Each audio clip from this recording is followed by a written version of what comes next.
तो फैसले का दिन और लगातार जैसे हमने एक अच्छा शब्द 2020 चुना, 2020 सुना, उसी की तर्ज पर ये लगभग 19-8 पहले ये 20-7 का हुआ और फिर 19-8 पर ही आ गया है। और ये भी तय है कि बीजेपी के लिहाज से, बीजेपी के मजबूत प्रदर्शन के लिहाज से शाम तक और स्थितियां साफ हो पाएंगी, किधर कहां कितने वोट मिल रहे हैं। और अभी जो ताज़ा स्थिति है 19 पर बीजेपी आगे चल रही है, 8 पर कांग्रेस आगे चल रही है, 1 बसपा के खाते में जाती हुई नजर आ रही है। अभी हालांकि वो निर्णायक भूमिका, निर्णायक बढ़त उसे नहीं कहा जा सकता, लेकिन राजौरिया ये आगे चल रहे हैं और लगातार हम जानकारियां आपको बता रहे हैं। विधानसभा वार स्थिति कैसे बदलेगी वो आप मेरे इस तरफ देख सकते हैं, कैसे बदल रही है वो इस तरफ देख सकते हैं। किस किस चेहरे पर अभी किसकी प्रतिष्ठा दांव पर लगी है वो भी लगातार हम आपको बता रहे हैं। और मेहमान भी हमारे साथ लगातार जुड़े हुए हैं, उनके पास भी हम चलते रहेंगे। खास बात यह कि हमारे मेहमान वहां हैं जहां जाने की ये सारी जंग है। तो 28 सीटों का रुझान हम आपको बता रहे हैं। रुझानों में बीजेपी मजबूत होती नजर आ रही है, 19-8-1।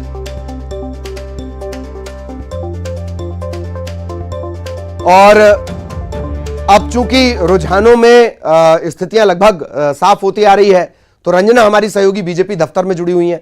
बीजेपी दफ्तर में किस तरीके का माहौल है रंजना आपको नजर आ रही होंगी, रंजना के पास ही लिए चलते हैं। रंजना, शोर, उत्साह, उमंग, ऊर्जा क्या नजर आता है?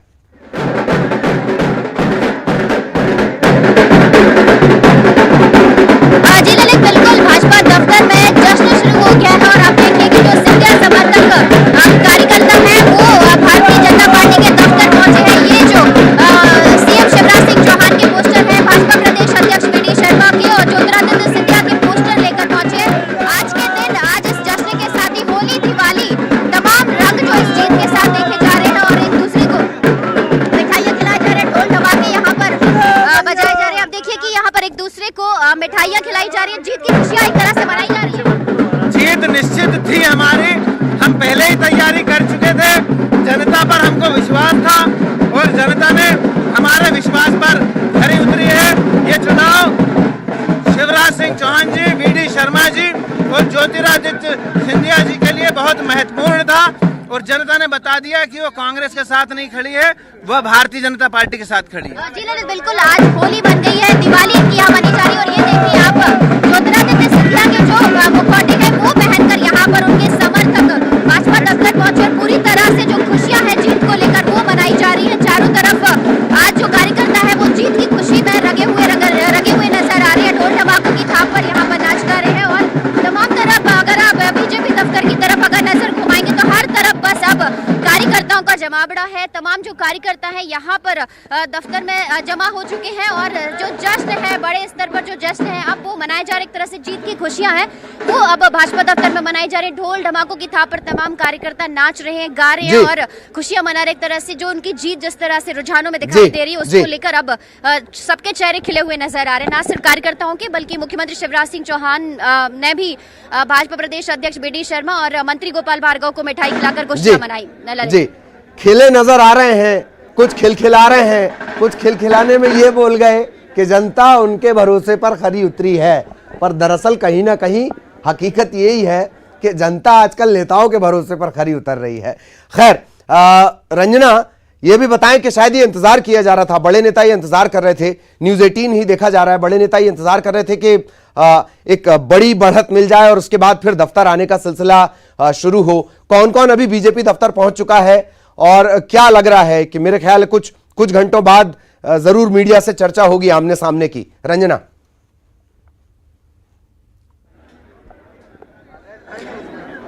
जी ललित, बिल्कुल जश्न तो यहाँ शुरू हो ही चुका है। तमाम कार्यकर्ता खुशी के रंग में रंगे हुए नजर आपको आ ही रहे हैं, मिठाइयां खिलाई जा रही है। लेकिन एक तरफ यहाँ पर जो गृह मंत्री हैं नरोत्तम मिश्रा यहाँ पर पहुंचे थे और अभी जो नगरीय प्रशासन मंत्री हैं भूपेंद्र सिंह वो भी यहाँ पर पहुंचे थे और यहाँ पर जो कंट्रोल रूम बना है वहां पर भी बैठकर न्यूज़ 18 से लगातार अपडेट भी लिया कि किस तरह से रुझान जो सामने आ रहे हैं। लेकिन अगर बात करी जाए भाजपा दफ्तर की तो अभी दोनों नेता यहाँ से जा चुके हैं और मुख्यमंत्री निवास पहुंचे, क्योंकि अभी गोपाल भार्गव भी वहां पर हैं और 2 बजे की यहाँ पर बात बताई जा रही है कि मुख्यमंत्री शिवराज सिंह चौहान खुद 2 बजे यहाँ पर पहुंचेंगे और ये जो जीत का जश्न है ये लगातार उनकी मौजूदगी में यहाँ पर मनाया जाएगा और वो खुद यहाँ पर मीडिया से, भाजपा दफ्तर में मीडिया से मुखातिब होंगे और ये जो जीत है बरकरार रही उनकी आगे भी, इन तमाम बातों को दिखाएंगे और तमाम जो कार्यकर्ता है उन्हें जानेंगे। बहुत बड़ा जश्न, पटाखे यहाँ पर फोड़े जा रहे हैं, एक तरह से बहुत सारी खुशियां मनाई जा रही है। भारतीय जनता पार्टी की आज जीत हुई है। हम कार्यकर्ताओं की दम पे ये उपचुनाव जीता गया है। माननीय शिवराज सिंह चौहान जी, सुहास भगत जी, हमारे विष्णुदास शर्मा जी भाई साहब, नरेंद्र मोदी जी भाई साहब और हमारे राष्ट्रीय अध्यक्ष जी के नेतृत्व में आज हमारी भारतीय जनता पार्टी ने परचम फहराया है और कांग्रेस का झूठ सामने आ गया है। असत्य के ऊपर सत्य की जीत हुई है। बिल्कुल, अगर सुबह 10 बजे तक की बात करी जाए भाजपा दफ्तर में तो माहौल पूरी तरह से अलग था। यानी यहाँ पर ना तो नेता पहुंचे थे और एकदम शांत यहाँ पर माहौल था, लेकिन अब देखते ही देखते जिस तरह से रुझान आ रही है भाजपा दफ्तर में, रौनक और जो चहलकदमी है वो लगातार बढ़ गई है। जश्न यहाँ पर शुरू हो चुका है, सिंधिया समर्थक अपना जश्न मना रहे हैं। तो शिवराज सिंह चौहान के जो पोस्टर है यहाँ पर नजर आ रहे हैं, यानी होली दिवाली का जश्न यहाँ पर मनाए जा रहे हैं और नेताओं की आवाजाही भी यहाँ पर शुरू हो चुकी है और 2 बजे तक यहाँ पर तमाम बड़े नेता भाजपा दफ्तर पहुंचेंगे और बड़े स्तर पर यहाँ पर जो जश्न है वो लगातार मनाया जाएगा और आगे भी इसी तरह से जो खुशियां हैं मुझे लग रहा है कि आज दिन भर जारी रहेंगी। ललित, वाकई होली, दिवाली, धनतेरस सब मनाई जा रही है। रंजना भी हमारे साथ लगातार बनी हुई है, रिदेश जी भी हमारे साथ लगातार बने हुए हैं और एक अच्छी जानकारी कि ये तो शुक्र मनाई है कि मध्य प्रदेश में ये स्थितियां हैं कि जो अपने पटाखे लाया, जो मिठाइयां लाया वो बांट पा रहा है। बिहार में यह हो रहा है कि किसी ने मिठाई बांट दी, बाद में आंकड़े पलट गए, किसी ने पटाखे छुड़ा दिए, बाद में वहां आंकड़े पलट गए। कम से कम मध्य प्रदेश की जनता इतनी समझदार है कि वो बता रही है कि पटाखे लाए हो तो छुड़ा देना। रिदेश जी लगातार हमारे साथ बने हुए हैं। रिदेश जी, 1 मैन 2 मैन का जिक्र हुआ था, बीच में यह बात भी निकल कर आई कि जब वो रथ से पोस्टर नजर नहीं आए, चुनावी घोषणा पत्र में पोस्टर नजर नहीं आए, तो 3 से 4 दिन प्रचार कार्य भी बाधित रहा। सवाल नंबर 1। दूसरा कि महाराज अपने नाम पर चुनाव लड़ते रहे, हर सभा में उन्होंने कहा कि मैं ज्योतिरादित्य सिंधिया, महाराज सिंधिया चुनाव लड़ रहा हूं। जी देखिए, ऐसा है ललित जी, इसको 2 बड़े संदर्भ में देखना चाहिए। भारतीय जनता पार्टी की चुनाव लड़ने की शैली या राजनीतिक शैली कांग्रेस की शैली से बहुत भिन्न है। हालांकि लोग ऐसा कहते हैं कि अब तो बहुत गड्ढम-गड्ढ हो गया मामला, जैसा वो है वैसा ये भी है, लेकिन कुल मिलाकर उनके यहाँ एक कॉर्डर सिस्टम है, उनके यहाँ संगठन है, आरएसएस है, बहुत सारे अनुवांशिक संगठन भी बहुत सारे होते हैं जिसके लोग होते हैं, जिसका ओपिनियन क्रिएटर होते हैं, तो वहाँ पर एक व्यवस्था बनती है और व्यवस्था के तहत आदमी को काम करना पड़ता है। हमने कांग्रेस में देखा है कि एक ही रथ निकलता था और एक ही रथ के 4-4, 5-5 चेहरे वहां पर होते थे कि विंध्य प्रदेश अगर है तो अजय सिंह जी देख रहे हैं, ग्वालियर चंबल संभाग है तो सिंधिया जी देख रहे हैं, मध्य भारत है तो दिग्विजय सिंह देखते हैं, कमलनाथ है तो महाकौशल चले जाते थे। तो वहां पर सब कुछ बटा हुआ है और ये बटा लंबे समय तक सिंधिया जी कांग्रेस में रहे हैं, तो बहुत तेजी से वो वातावरण में ढल जाए ऐसी अपेक्षा हमें उनसे नहीं करना चाहिए। लेकिन जहां तक प्रश्न है कि एक बात मैं आपको कहना चाहता हूं कि निश्चित रूप से पिछले 7 से 8 महीने का जो कार्यकाल हमने देखा है और जो वातावरण देखा है, बहुत सारी बातों और बहुत सा परिवर्तन सिंधिया जी में देखने को हमको मिला है। निश्चित रूप से ये भी कहा जा सकता है कि भारतीय जनता पार्टी की वर्तमान व्यवस्था को, वर्तमान सिस्टम को उन्होंने बहुत जल्दी एक्सेप्ट कर लिया है, ऐसा मुझे नजर आता है। जी जी, ये आपने बहुत अच्छी बात कही और मुझे बहुत अच्छी बात याद भी दिला दी आपने कि बहुत प्रतिष्ठित, मैं जरा अपने दर्शकों को बता देता हूं, बहुत प्रतिष्ठित पत्रिका को इंटरव्यू देते वक्त उन्होंने कहा कि मैं भले ही मुझे युवा नेता कहा जाता हो, पर मेरी आत्मा बहुत तजुर्बेकार है, मतलब मेरी आत्मा बहुत बुजुर्ग है। बहुत जल्दी उन्हें सियासत में आना पड़ा और तमाम तरह की परिस्थितियां ऐसी बनी कि उन्हें सियासत में आना पड़ा। और इस बार के प्रचार में खास बात यह है कि बहुत स्ट्रेप्सिल्स जो होती हैं, गले को आराम देने वाली गोलियां, वो लेकर वो प्रचार किया करते थे। अदाकारी और जो डायलॉग डिलीवरी है वो जबरदस्त तरीके से आपने देखी है। खैर, मैं वापस इसी पर आ रहा हूं। सरकार बनाने बचाने से इतर सवाल मेरा सर ये है कि ग्वालियर चंबल की राजनीति महल केंद्रित रही है। राजमाता सिंधिया से लेकर ज्योतिरादित्य सिंधिया तक ये जो सीट होंगे 10 से 20 से 28 के ये जो आंकड़े होंगे, और बीजेपी की कार्यशैली जैसा आपने अभी खुद बताया कि वो कैडर के हिसाब से काम करती है। महल की राजनीति बनाम बीजेपी की कार्यशैली, क्या ऐसी कोई स्थिति बनेगी या ढलना ही होगा, चलना ही होगा सिंधिया को?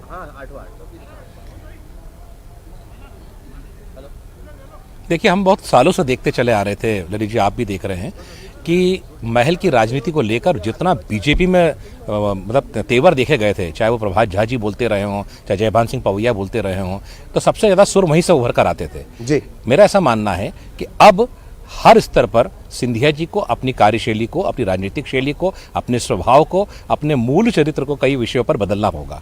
और भारतीय जनता पार्टी का जो सिस्टम है, आपने देखा होगा कि अभी जब जैसे चुनाव समाप्त हुए उनको संविदा जाना पड़ा, संघ कार्यालय में जाकर बैठना पड़ा, उनके बैठने का अंदाज, उनसे सवाल करने का अंदाज, उनकी बात करने का अंदाज, बहुत सारे परिवर्तन आए थे। और एक और बात मैं आपको बताना चाहता हूँ कि ग्वालियर चंबल संभाग की परिधि में ही सिंधिया जी को नहीं बांधना चाहिए। मध्य प्रदेश के अंदर सिंधिया जिस समय 2018 का अगर हम विधानसभा चुनाव की बात करें तो चारों तरफ उनके लोग काफ़ी थे और हर सीटों पर जाकर वो अपना प्रचार अभियान चला रहे थे। ये तो एक संयोग की बात बनी कि उन्होंने भारतीय जनता पार्टी को शामिल किया और अधिकांश लोगों ने पार्टी वहीं छोड़ी जहां पर कि उनके समर्थक उनके साथ जुड़े हुए थे। मेरा कहने का आशय सिर्फ इतना है कि भारतीय जनता पार्टी के मूल स्वरूप को समझने के लिए ये उनके लिए एक बहुत बड़ी पाठशाला साबित हुआ है और ये बाई इलेक्शन में जो जिस तरह का उनका स्वरूप देखने को मिला है उससे कई चौंकाने वाली चीज़ें हमारे सामने आई हैं, चाहे उनकी भाषा शैली रही हो, चाहे उनकी अपनी राजनीतिक शैली रही हो। ये बात हम बहुत नज़दीक से देखते रहे हैं। जी हाँ, एक बड़ा थोड़ा चौंकाने वाला आ रहा है, हालांकि ये फाइनल परिणाम नहीं है, मैं उस सीट पर जाना चाह रहा हूं।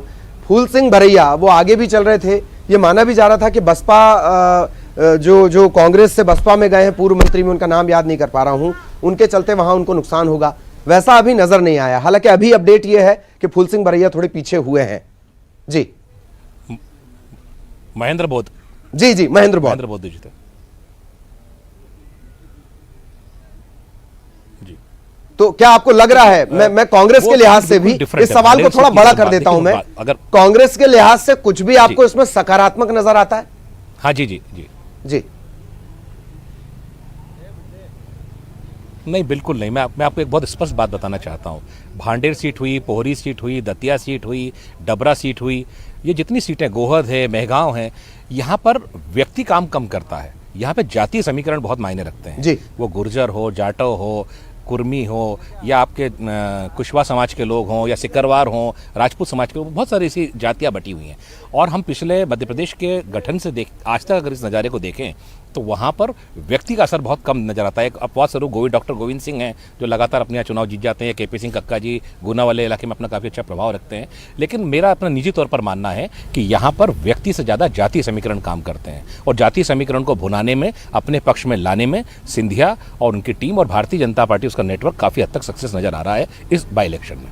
जी, और जाहिर तौर पर जैसे ये बात भी कही जाती है कि जब से 2014 के बाद से जिस तरह स्थितियां बदली हैं, ये कहा गया, ये बार बार कहा गया, दर्शक भी इस बात को जान लें कि भाजपा चाहे सत्ता में हो या ना हो, चुनाव वो पूरे 5 साल लड़ते रहती है। हालांकि ये जो घटनाक्रम है कई राज्यों में इस तरीके से बदले हैं, 10वां या 11वां मध्य प्रदेश ऐसा राज्य होगा जहां भले ही बीजेपी बहुमत में नहीं रही, पर सरकार की स्थिति में और सत्ता के केंद्र में बीजेपी वहां पर आ गई है। रंजना भी लगातार हमारे साथ बनी हुई हैं। एक बार रंजना के पास भी हम चलते हैं, अपडेट किस तरीके का रंजना बीजेपी मुख्यालय से दे रही हैं, उनके पास लिए चलते हैं आपको। रंजना, क्या कुछ है, कुछ तस्वीरें बदल रही हैं क्या, कुछ अपडेट है आपके पास?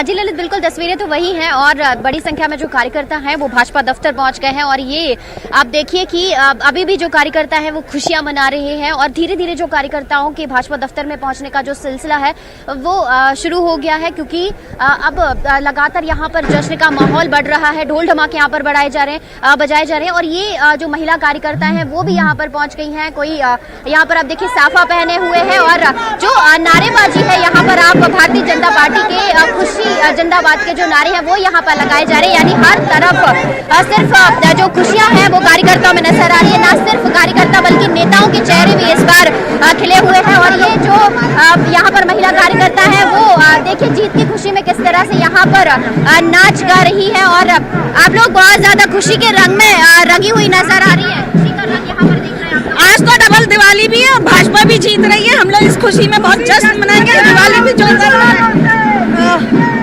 बहुत खुश हैं हम लोग। अभी हमारे पास बोलने के लिए शब्द नहीं।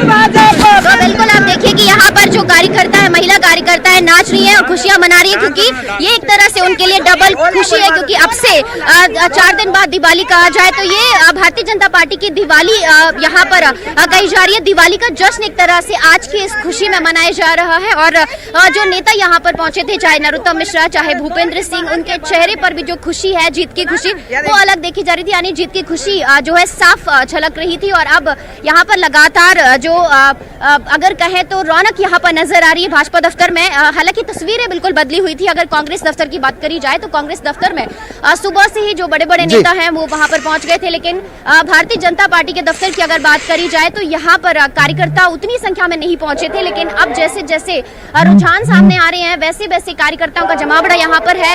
जो जश्न है वो यहाँ पर मनाए जा रहे हैं, और खास करके जो दिवाली का जश्न कहा जाए और जीत की खुशी की जो मिठाइयां कही जाए, एक दूसरे का मिठाइयां खिलाकर मुंह मीठा जरूर करवाया जा रहा है। ललित जी जी, जश्न की तैयारी है और दीपावली भी आने वाली है। रिदेश जी भी लगातार हमारे साथ बने हुए हैं और रंजना आप भी हमारे साथ लगातार बनी हुई हैं। आपके पास भी हम आते रहेंगे, बहुत सारे सवाल और हैं। रिदेश जी की बारीक नजर से हम उसे समझने की कोशिश करेंगे। ये जो आंकड़े हैं ये आम आवाम के लिए कैसे होंगे, इसे भी और गहराई से समझने की कोशिश करेंगे। जश्न की तस्वीरें भी लगातार आ ही रही हैं, वो तस्वीरें भी हम आपको दिखाएंगे।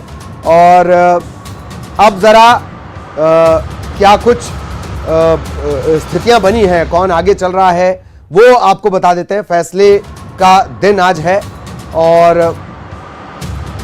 लगातार ये जानकारी हम आप तक पहुंचा रहे हैं।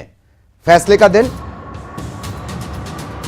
राजवर्धन सिंह दत्ती गांव आपको नजर आ रहे होंगे। राजवर्धन सिंह दत्ती गांव लगभग एक निर्णायक बढ़त बोल सकते हैं आप उसे, और चूंकि काफी हाईली एजुकेटेड, उम्मीद थी उन्हें कि वो मंत्री बनाए जाएंगे, नहीं बनाए गए। अपमान का बदला लेने के लिए राजनीति में आए थे, उसी कांग्रेस को ज्वाइन किया और उसी कांग्रेस को उन्होंने छोड़ दिया। अब प्रद्युम्न सिंह लोधी की बात करेंगे। प्रद्युम्न सिंह लोधी उमा भारती के समर्थक माने जाते हैं। पिछली बार नाराज हुए, भाजपा से नाराज होकर कांग्रेस में गए, विधायक भी बने, फिर उन्होंने पार्टी छोड़ी और इसके बाद वापस भाजपा में आए। उनका भी हृदय परिवर्तन जैसे जैसे 22 विधायकों का हुआ, उसके बाद बहुत सारे हृदय परिवर्तन हुए। तो जो बात के हृदय परिवर्तन थे उसमें प्रद्युम्न सिंह लोधी थे।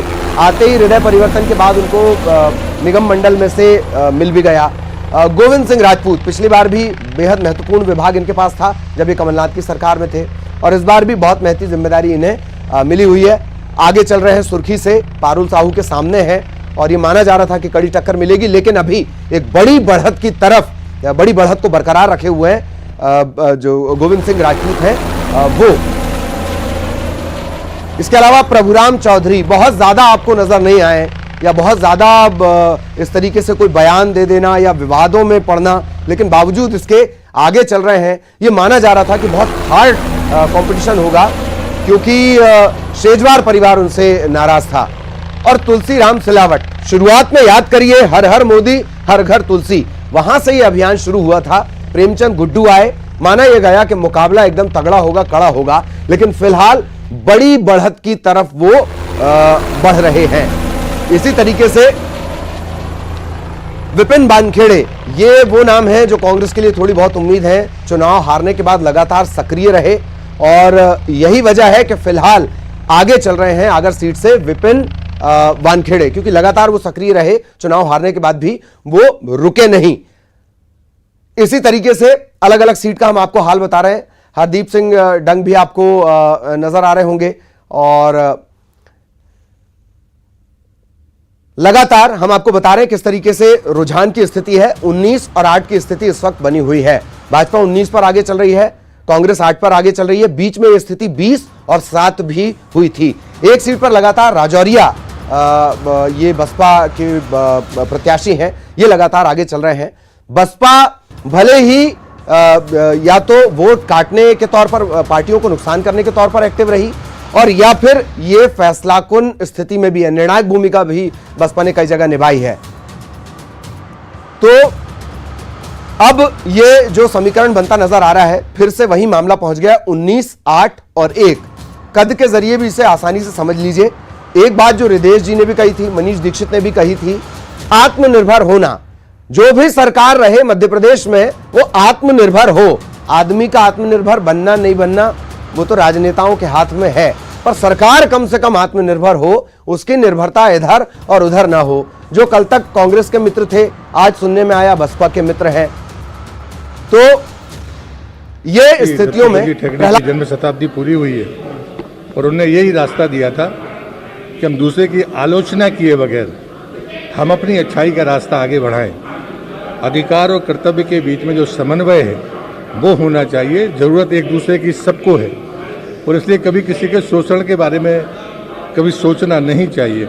हमारा सौभाग्यशाली है कि हमारे लिए तो महत्वपूर्ण दिन है ही, विचारधारा की दृष्टि से, संगठन की दृष्टि से, और निजी शुचिता जो ठेंगड़े जी ने कही थी, आज ये परिणाम आ रहे हैं और मुझे लगता है कि ये उसी विचारधारा का सम्मान है। वर्षों से रामलला को लेकर ये पहली दीपावली है, हालांकि कोरोना काल भी है, कितनी भव्य रहेगी, कितनी तैयारियां आयोजन को लेकर? मुझे लगता है कि उत्तर प्रदेश सरकार ने उसकी रचना की है तो वो ज़्यादा बेहतर बता पाएंगे, लेकिन ये सच है कि SOP का पालन सब करेंगे, लेकिन अपनी आस्था का प्रदर्शन भी करेंगे, दोनों के बीच समन्वय रहेगा। धन्यवाद।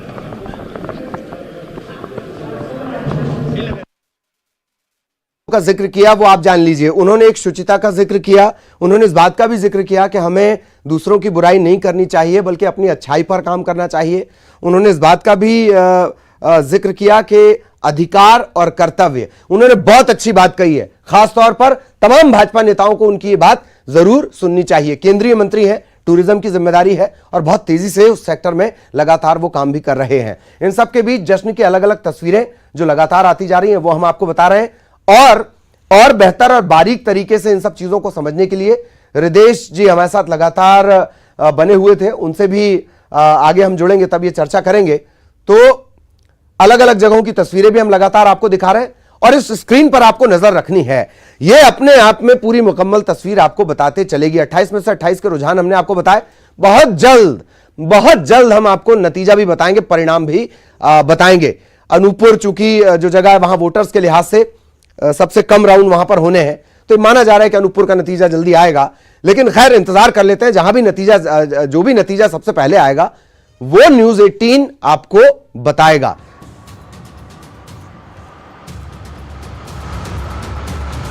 अब ये जान लीजिए, ये बड़े बड़े चेहरे पीछे आगे कौन कहां चल रहा है। फैसले का दिन है। सुनील शर्मा, इमरती देवी आगे चल रही हैं डबरा से। सुरेश राजे समधी पीछे चल रहे हैं। ऐसा लगता है समधन ने जमकर आशीर्वाद दे दिया है अपनी समधन को। सिसोदिया आगे चल रहे हैं बमौरी सीट से। 19-8 का अभी फिलहाल समीकरण है। कन्हैया अग्रवाल पीछे चल रहे हैं बमौरी से ही। सिसोदिया, याद करिए, संकट के बादल तो तब छाएंगे जब सिंधिया नाराज हो जाएंगे। संकट के बादल भी छाए, बारिश भी हो गई, अब उपचुनाव के नतीजे भी आ रहे हैं। गोविंद सिंह राजपूत सुर्खी से आगे चल रहे हैं पारुल साहू के सामने। दिमनी से कांग्रेस की बढ़त लगातार बनी हुई है।